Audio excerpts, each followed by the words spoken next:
દેવગઢ બારિયાના રામા ગામના પ્રગતિશીલ ખેડૂત દંપતી ભુદાભાઈ બારૈયા અને નીતાબેને વર્ષ 2016થી રાસાયણિક ખેતીનો ત્યાગ કરી ગાય આધારિત પ્રાકૃતિક ખેતી દ્વારા એક નવો રાહ ચીંધ્યો છે।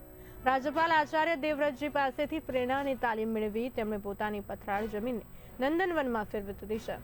આજે તેઓ શિમલા મરચા અને સ્ટ્રોબેરી અને શાકભાજી નર્સરી દ્વારા વાર્ષિક 3 લાખ રૂપિયાથી વધુની આવક મેળવી રહ્યા છે।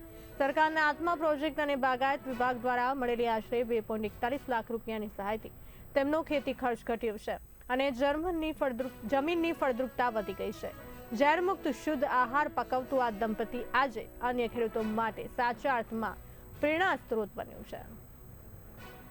16 મેં પ્રાકૃતિક ખેતીની તાલીમ લીધી। હરિયાણા, પંજાબ, કુરુક્ષેત્ર અને રાજસ્થાન જેવા વિસ્તારોમાં મેં પ્રાકૃતિક ખેતીની તાલીમ લીધી। ત્યારબાદ મેં ઘરે આવીને ઉપયોગ કર્યો અને જીવામૃત થકી મેં 5 આયામો થકી મેં પ્રાકૃતિક ખેતી કરી અને મને તેના માટે સારું રિઝલ્ટ મળ્યું। એના માટે હું તમામ દાહોદ જિલ્લાના ખેડૂતોને એવી મારી નમ્ર વિનંતી છે કે બધા પોતે પ્રાકૃતિક ખેતી કરે અને પોતાનું શરીરનું આરોગ્ય જાળવે અને તંદુરસ્ત રહે।